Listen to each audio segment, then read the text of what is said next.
Idea என்னன்னா sir, இவங்க வந்து மோஸ்ட்லி இவங்க வந்து அந்த ஆடை வளர்க்குறவங்க. அந்த ஆடை வந்து இவங்களோட வீட்டில் ஆம்பளை ஆள்கள் வந்து இதை வந்து வருஷம் பூரா அதை மேய்ச்சிட்டு 2 டைம் இதில் வந்து ஷேரிங் நடக்கும். அந்த பஷ்மினா வந்து அதை ஹார்வெஸ்ட் பண்ணி அதை வந்து அப்படியே ரா ஃபார்மில் அதை விற்கும் போது தான் நாங்கள் ஒரு கேல்குலேஷன் பண்ணி பார்த்தோம். அது ஒரு ஸ்டடீஸாக நடந்திருக்கு. அந்த மாதிரி ரா ஃபார்மில் வந்து எந்த ஒரு வேல்யூ அடிஷனுமே இல்லாமல் அதை வந்து இவங்க விற்கும் போது வெறும் 12 கோடிக்கு தான் விற்றாங்க அந்த ஏரியாவோட பஷ்மினா எல்லாத்தையுமே.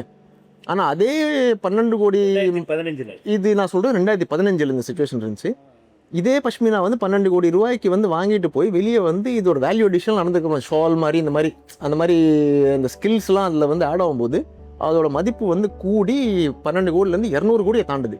அப்போ பேசிக் ஐடியா என்னன்னா, சரி 200 கோடி வரைக்கும் வேல்யூ இருக்குது நம்மக்கிட்ட.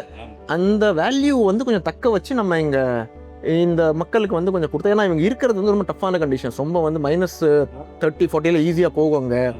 இவங்களுக்கு வந்து கொஞ்சம் வாழ்வாதாரம் கொஞ்சம் இம்ப்ரூவ் பண்ணணும்னு சொல்லிட்டு அதுதான் ஐடியா.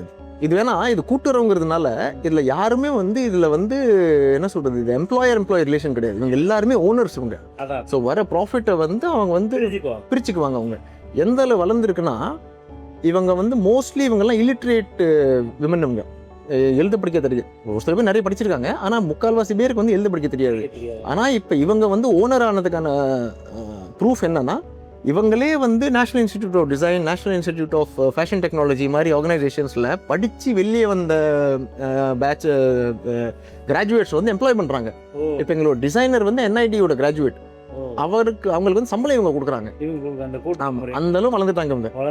அதான் ஒரு காலத்தில் வந்து இவங்களை வந்து சரி ஆடு மேய்க்கிறவங்களா பார்த்தவங்கள இப்போ அவங்க வந்து இந்த அளவு வளர்ந்து, இதுதான் லூம்ஸ் ஆஃப் லடாக் அந்த கூட்டுறவோட சக்ஸஸ் இது வலிமையே. ஆமாம், ஏன்னா அதாவது வந்து ஒரு மாதிரி கையேந்தி இருந்தவங்கள முதலாளியாக ஆக்குனது இந்த கூட்டுறவு.